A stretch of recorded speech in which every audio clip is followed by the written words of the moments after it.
Bonjour à toutes, bonjour à tous. Alors aujourd'hui, je vais vous parler des émotions.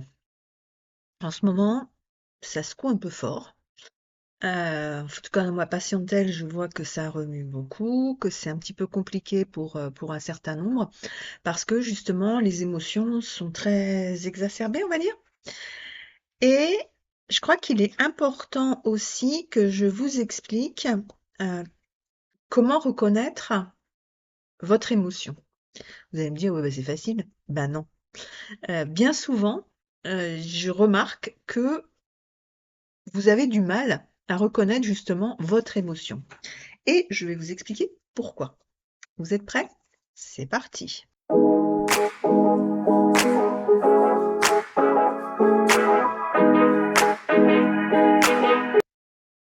Alors, cette histoire d'émotion et de switch, en fait, je vais vous l'expliquer, au travers de, la manière dont, par exemple, vous vivez une émotion. Mettons que vous soyez en colère. Vous allez me dire: «Oui, bah, ça c'est facile, je suis tendue, j'ai envie de casser la figure à tout le monde, tout m'énerve», OK. Mais c'est pas forcément de la colère, parce que si vous vous en occupez, si ça fait longtemps que ça dure, ben, c'est que certainement, c'est pas l'émotion qui est présente. Et parfois, on a comme ça des émotions qui sont cachées les unes derrière les autres, parce qu'on a appris dans nos familles à présenter l'émotion qui serait la plus acceptée, la plus acceptable, la plus écoutable par l'ensemble de la famille. Ou si on est dans une famille où ça crie beaucoup, bah, finalement, crier, c'est OK, c'est normal puisque tout le monde fait ça. Vous voyez ce que je veux dire? Voilà. Donc, ce qui est important, c'est que vous compreniez que entre la colère, la peur et la tristesse, eh bien, souvent, vous vous trompez. C'est-à-dire que vous allez me dire: «Je ressens de la colère», alors qu'en fait, bah, si vous prenez soin de votre colère, alors prendre soin de sa colère, c'est quoi? Ça veut dire, bah, on prend une feuille puis on va gribouiller dessus pour sortir l'énergie, parce que la colère, je vous rappelle, c'est quelque chose qui est physique, c'est une tension physique qui va demander à s'évacuer. Donc, pour s'évacuer, bah, ça veut dire on fait avec le corps. Si vous avez un punching ball chez vous, je vous en prie, faites-vous plaisir avec. Si vous n'en avez pas, vous pouvez aussi prendre des coussins et aller battre vos coussins dehors. Vous allez voir, ça fait, et à ce moment-là, vous allez libérer vraiment cette tension qui est en interne. Vous pouvez aussi prendre un torchon et le tordre, alors sans serrer les mâchoires parce que vous allez vous faire mal aux dents, mais en tordant vraiment. Vous voyez, quelque chose comme ça, où vraiment c'est la tension du corps que vous allez, à un moment donné, faire sortir. Ça peut être aussi, si vous achetez des bouteilles d'eau en plastique, eh bien, une fois qu'elles sont vides, d'aller les écraser. Vous savez, en général, on les aplatit pour les mettre dans les bacs. Eh bien, je vous inviterai à aller, voilà, écraser ces bouteilles d'eau. Attention à nouveau à vos mâchoires. Je vous invite à rester avec une mâchoire bien en bas. Pour ça, vous pouvez aussi vous aider de votre souffle, c'est-à-dire que vous inspirez, vous soufflez et en même temps que vous soufflez, vous allez écraser la bouteille d'eau. OK? Il y a ça. Il peut y avoir aussi d'aller battre vos tapis dehors. Vous savez, il existe des tapettes à tapis là. Voilà, vous pouvez prendre ça. Vous pouvez prendre aussi une tapette à mouche hein, pour taper sur le lit ou sur un oreiller. Au moins, on ne se fait pas mal. Et en même temps, bah, ça permet de libérer les tensions qui sont associées à cette colère. Vous pouvez aussi prendre une photo de la personne, par exemple, qui vous a bien énervé, si vous en avez une, vous l'imprimez, et puis bah, derrière, vous allez voilà, la tordre dans tous les sens, la déchirer en tout petit, sauter à pieds joints dessus si vous voulez. Ça marche très bien avec les enfants aussi, ils adorent faire ça. Ils ont compris que pour la colère, ça faisait du bien de sauter par terre. Voilà, donc je vous invite à regarder ça. Et quand vous faites quelque chose comme ça avec votre colère, et puis que finalement, ça part pas, ben, c'est peut-être que vous n'êtes pas en colère. Et je vous invite à ce moment-là à aller regarder, est-ce que derrière cette colère, il pourrait pas y avoir de la tristesse? Parce que ça switche bien, tristesse et colère. Comme vous allez voir que peur et colère aussi, Une façon de gérer sa peur, ça peut être aussi de se mettre en colère. Mais si on s'occupe pas de la bonne émotion, on reste dans cet état de non rétablissement d'équilibre en interne, d'homéostasie, et on s'est dit, mais je comprends pas, je m'en suis occupée de mon émotion. Ouais, mais c'est peut-être pas la bonne. Pour la tristesse, ben ouais, pleurer, c'est quand même ce qui va le mieux, accepter de laisser partir son chagrin. Les larmes, ça nettoie les chagrins des yeux. Voilà. Donc, c'est important aussi d'accepter. Ça peut être de se mettre une musique triste, ça peut être de se remémorer quelque chose qui vraiment nous a très peiné. Ça peut être aussi d'écrire, par exemple, si c'est une personne qui est décédée, d'écrire un mot d'amour pour lui dire au revoir. Tout ce qui va permettre finalement de réguler votre tristesse. Si c'est la séparation, ben voilà, il y aura peut-être des choses à dire, des choses à faire, de type aussi amener une fleur sur une tombe. Enfin bon, voilà, tous ces petits rituels aussi qu'on peut faire et qui vont finalement amener un soulagement au niveau émotionnel. Voilà. Donc ça, c'est pour la tristesse. Et pour la peur, celle-là, elle est assez difficile en fait à débusquer si vous regardez bien. Polarité yin. Je suis désolée, mais comme je sais à quel point c'est difficile au niveau émotionnel pour vous, donc bon, je vais plus généralement aller pointer chez vous, et notamment au niveau de la peur. Parce que comme vous voulez pas ressentir cette émotion, vous bloquez au niveau de votre plexus et au niveau du ventre.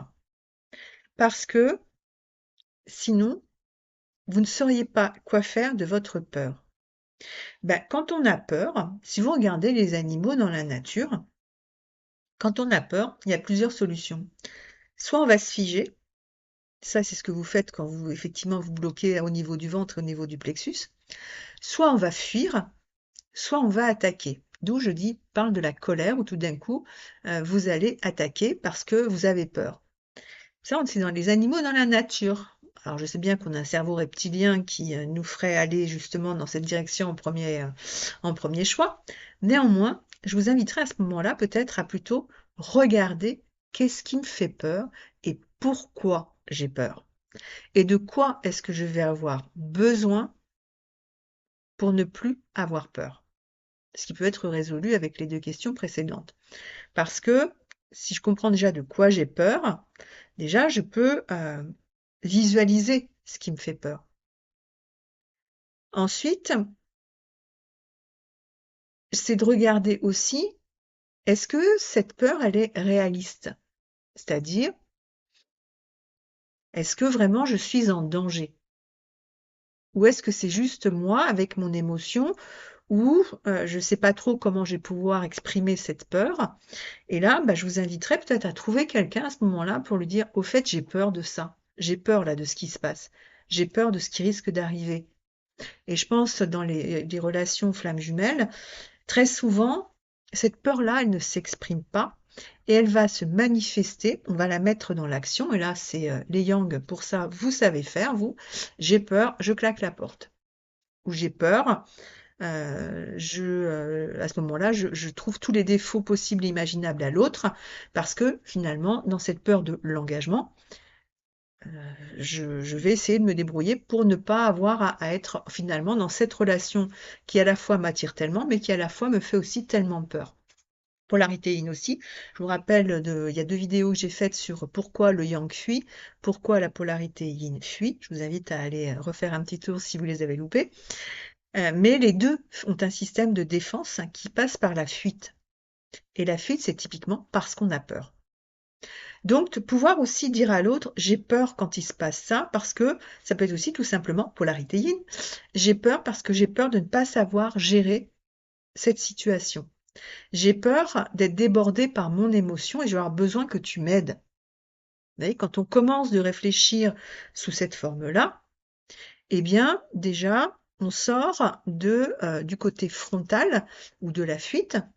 Et là, un dialogue peut commencer aussi de se mettre en place. Donc, c'est très important d'arriver à un moment donné à pouvoir identifier ce qui vous fait peur. Et plutôt que d'essayer de vous le mettre à pleurer ou bien de vous mettre en colère, vérifiez pourquoi je pleure. Est-ce que je suis triste?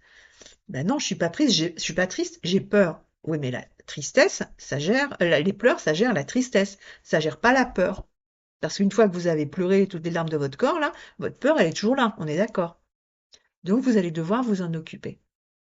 Donc, qu'est-ce qui me fait tellement peur? De quoi je vais avoir besoin pour pouvoir gérer cette peur? À qui est-ce que je peux en parler?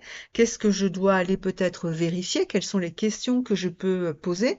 Je peux aussi regarder, mais est-ce que cette peur, c'est qui est-ce qui est aux commandes? Est-ce que c'est moi l'adulte? Est-ce que c'est l'enfant? Si c'est une peur un peu irrationnelle, il y a des chances que ce soit votre enfant intérieur et donc dans votre histoire d'enfance que la source de cette peur se trouve.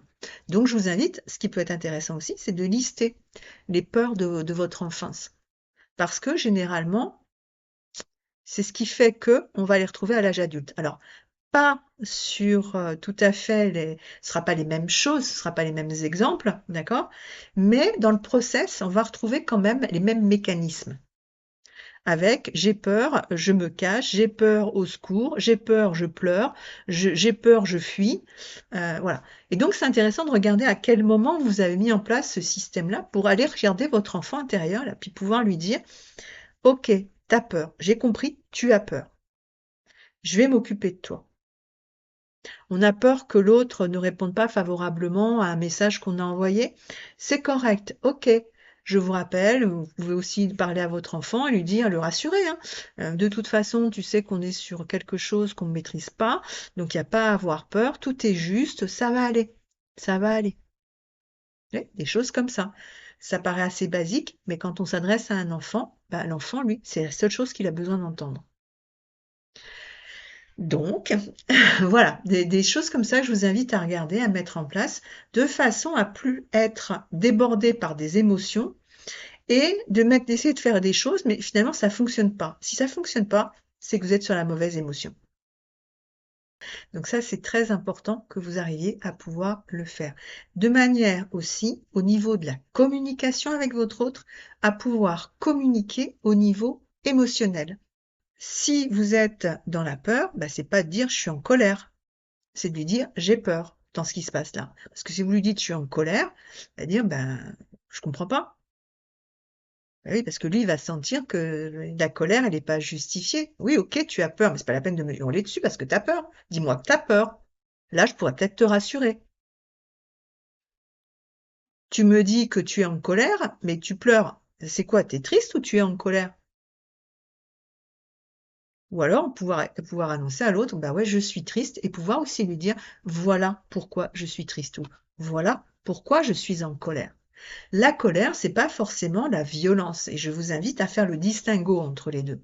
D'accord?